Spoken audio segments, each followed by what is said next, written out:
E ai de quem não se curva, né? Graças a Deus, estou em casa há alguns dias, voltando, retomando aos poucos a rotina, e esse trabalho que é o que eu mais gosto de fazer, como vocês sabem muito bem. Ainda estou com alguns efeitos colaterais da químio, a quinta sessão e última, se Deus quiser, que eu fiz da químio, preparatória para o transplante, foi a mais pesada. Caiu tudo, cabelo inteiro, sobrancelha inteira, cílios, que é horrível, né? Você descobre a importância dos cílios, né? É um para-raio de cisco, de tudo, né? O olho fica vulnerável. Estou enjoado ainda para comer, o gosto metálico na boca, a coisa mais desesperadora que existe. Você vê um bife com batata, com arroz e feijão que você ama, e quando você dá aquela garfada, o gosto não tem nada a ver com o que você lembrava. É difícil até de explicar. Tem gosto ruim, gosto horroroso. Então, comer é complicado, mas vamos em frente. Eu olho sempre o copo meio cheio, estou em casa, estou voltando à rotina, e isso é bom demais. Eu não aguentava mais aquele hospital, quase um mês enfurnado naquele quarto, e estou de volta. Então, há motivos para comemorar, e a melhor forma de comemorar, sextando, é retomar a live Tudo Consta com vocês, que eu adoro fazer. Mas chega de blá blá blá, sem mais delongas, vamos começar os trabalhos. Provavelmente a live vai ser um pouquinho mais curta hoje, porque há um pouco de fadiga também, e a garganta não aguenta o ritmo. Mas eu vou abrir falando de guerra cultural, e antes dessa notícia aqui, né? O professor Papagaio está de volta à Jovem Pan. E, claro, como a grade quem manda, e é o Marcelo Carvalho e o Tutinha que definem tudo, o Emílio Surita, do programa Pânico, é obrigado a engolir esse tipo de sapo, né? Então, Marco Antônio Villa divide opiniões e vai para o programa Pânico falar groselhas.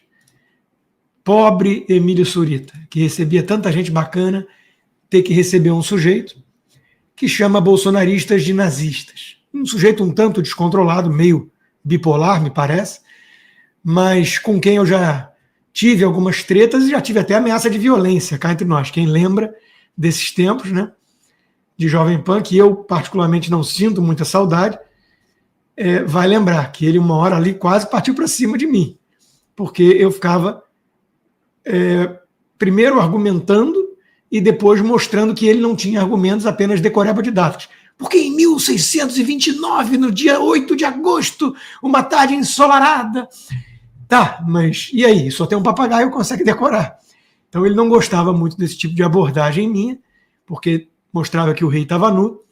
E no fundo, por que eu estou trazendo essa notícia para abrir o programa de hoje? Porque é uma notícia triste. É uma notícia triste porque perdemos a Jovem Pan. Não agora, quando teve que demitir Zoe Martins, Paulo Figueiredo, eu, quando teve a debandada da turma que fundou a Oeste, e por aí vai. A Jovem Pan era um veículo que tinha pluralidade. Eu mesmo cansei de debater com um bando de esquerdinha, desde Vera Magalhães, passando por Josias, o Dirceuzinho, o Piperno, com as falácias pipérnicas, mas tinha gente de direita, dava voz aos conservadores. E isso foi imperdoável para o regime, para o sistema podre e carcomido, companheiro. E o sistema é bruto.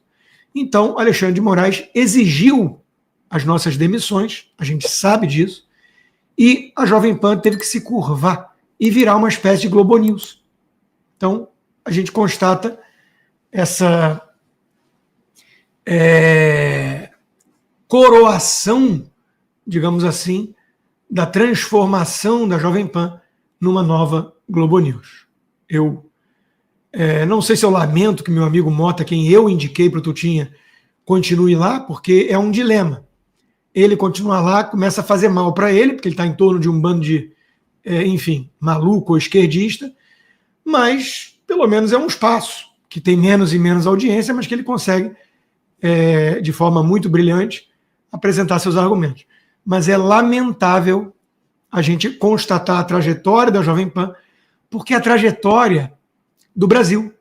É a trajetória de um sistema se impondo criando uma espiral de silêncio, exigindo uma submissão, e ai de quem não se curva, né? Bom, tem aí alguns independentes. A Oeste, a Gazeta do Povo, a Auriverde, vão resistindo bravamente à margem do sistema.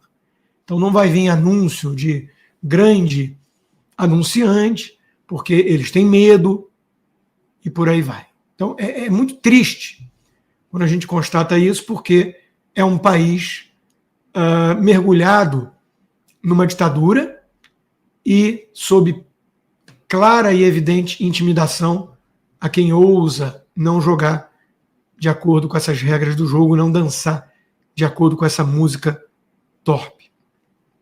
Então, boa sorte, professor Papagaio. Acho que você está num veículo à sua altura hoje em dia. Bom, ainda na guerra cultural, o Papa, e a gente sempre vai lembrar aqui do comentário brilhante da Dilma Rousseff, que é uma grande filósofa intelectual, que diz que o Papa que faleceu, o Papa Francisco, era alguém muito religioso.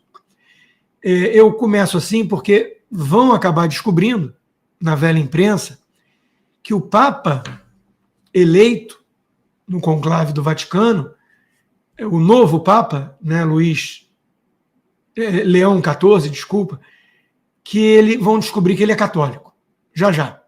E é uma coisa realmente muito impressionante, quando você pensa que o líder da Igreja Católica acaba muitas vezes sendo um católico. Então, o Papa defende família formada por homem e mulher, família heterossexual, família a única que merece tal denominação, que essa família, que esse núcleo familiar do papai e mamãe com seus filhos, multiplicai-vos, disse Jesus, criará sociedades mais harmoniosas. Então, isso é uma fala chocante para Daniela Lima e companhia, e um tanto óbvia para todos os católicos do mundo todo. Não há nenhuma novidade. Aliás, não é preciso ser católico cá entre nós para constatar que é um pai e uma mãe que conseguem multiplicar os frutos da nossa espécie e ocupar o planeta.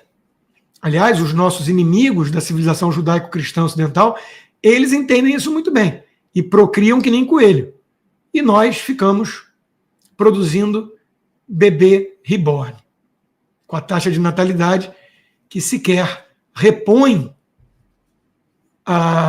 o papai e a mamãe, né? Porque duas pessoas se juntam e quando a taxa de natalidade é menor que 2, na média, significa que nós não estamos nem repondo a quantidade de pessoas. O país tem menor número de nascimentos desde os 76, que foi o ano que eu nasci. E aqui eu vou dar meus 2 cents sobre essa história de reborn. Eu vou trazer um ponto de vista que eu não vi muita gente comentando. Porque eu vi muita gente comentando, minha amiga Ana Paula Henkel e outros, que isso é coisa de maluco. O mundo está insano, para que eu quero descer. O que é bebê reborn? É adulto brincar de boneca. Ponto. Né? É que nem definir o que é trans. É um homem confuso. Eu gosto do poder de síntese. E essa questão do bebê reborn, eu vou chegar lá, propriamente dito. Mas antes, eu queria dar um passo atrás para trazer uma reflexão. Vocês conhecem alguém que adotou uma boneca? Alguém adulto? Eu não conheço. Talvez eu esteja andando com gente muito normal.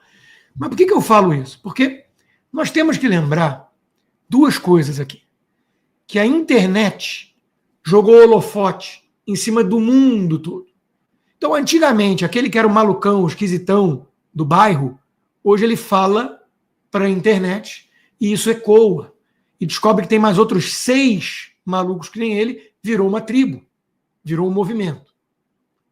Graças à internet. Não quer dizer que seja algo representativo da população. E o segundo ponto é a imprensa. A imprensa vive desse tipo de coisa, de polêmica, de notícia ruim, de alarmismo. Então, a imprensa adora vender esse tipo de coisa. Junta a fome com a vontade de comer e temos a imprensa divulgando muita coisa sobre bebê reborn de repente, do nada. É como se todo mundo agora estivesse adotando bonecas. Estão? Há uma tendência? Essa é a minha primeira pergunta. Ou estão colocando um holofote numa minúscula minoria insana, claramente, e dando uma dimensão maior do que a realidade? Feita essa reflexão, vamos assumir a premissa de que não, Rodrigo, tá pegando, é que nem movimento trans. Começou pequeno, mas hoje tem um bando de maluco. Então, é possível que seja um começo de uma tendência. E aí é óbvio, ululante, que estamos diante de uma tendência de malucos, de imaturos, de crianças crescidas, de adolescentes. Agora, tem tudo a ver com o denominador comum que une os inimigos do cristianismo e do Ocidente. Eles não gostam da família heterossexual, eles não gostam de gente procriando, porque existe uma superpopulação no mundo que vai destruir o planeta, eles abraçam as árvores e idolatram Gaia, a mãe natureza, com seus avatares azuis. Então, eles não gostam muito da ideia da gente ter vários filhos. Eles querem que a gente tenha menos filhos e troque seu cachorro por uma criança pobre, como diria Eduardo Duzec na minha época. Eles querem que vocês tenham pets e agora inventaram essa história de bebê reborn, que é uma boneca, um boneco. Quando esses bonecos crescem, eles viram manequins de lojas, é o único emprego possível. Ou, um pouco mais sujo, que são aquelas bonecas japonesas que alguns tarados pervertidos compram. Então, não vamos dar tanta trela assim para esse assunto por enquanto, porque é tudo que a imprensa quer. Você precisa assistir o melhor canal de notícias do Brasil. O programa que fala de tudo, que deixa você informado sobre tudo o que acontece no Brasil e no mundo.